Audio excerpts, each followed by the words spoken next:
What's good, family? Okay, in this video I'm going to quickly show you how to use your machine surfers to remotely control Logic X Pro.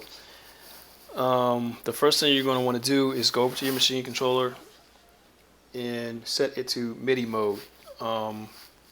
Very easy to do. You hit the shift key and the last button on the left, it's labeled controller. On the surface is written MIDI, so you want to put it into MIDI mode and then everything will light up like this. The second thing you're going to want to do is go over to your editor, which is the software which comes with when you install your machine software.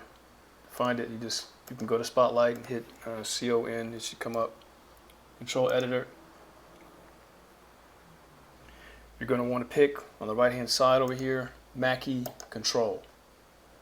This is already installed. This is basically how it comes. So that's all you have to do with this. You can quit this now.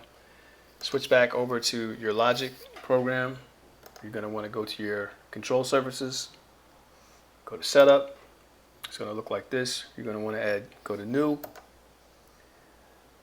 You're going to want to install. You're going to want to pick from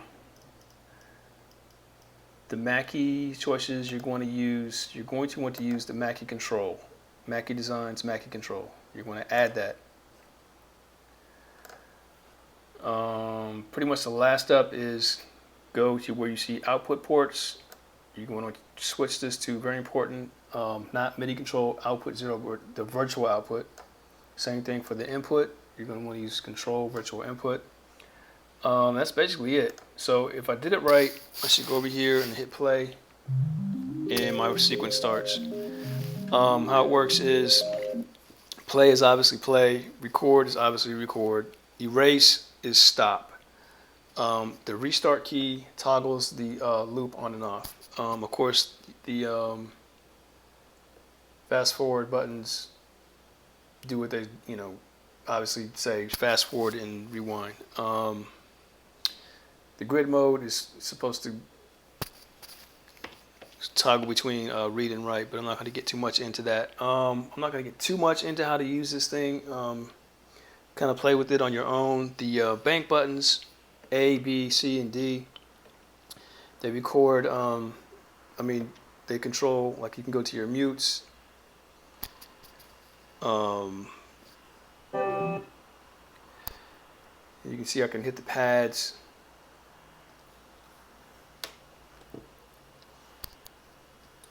And you'll see down here I can mute stuff. I don't know about you, but I have to kind of hit my pads fairly hard for it to register. You might have a newer controller like the Maschine 2 or the Studio. I hit bank C, then I can control solos on each track. You hit the upper pads, you can switch to like the next 8 of banks. But anyway, you can play around with that and figure out what each thing does. I'm not going to go into too much detail. But that's basically it. That's how to set up your machine controller to use to easily use the transport to start and stop Logic. That's it. Thanks for watching. Any questions, just hit me up and subscribe if you are so inclined.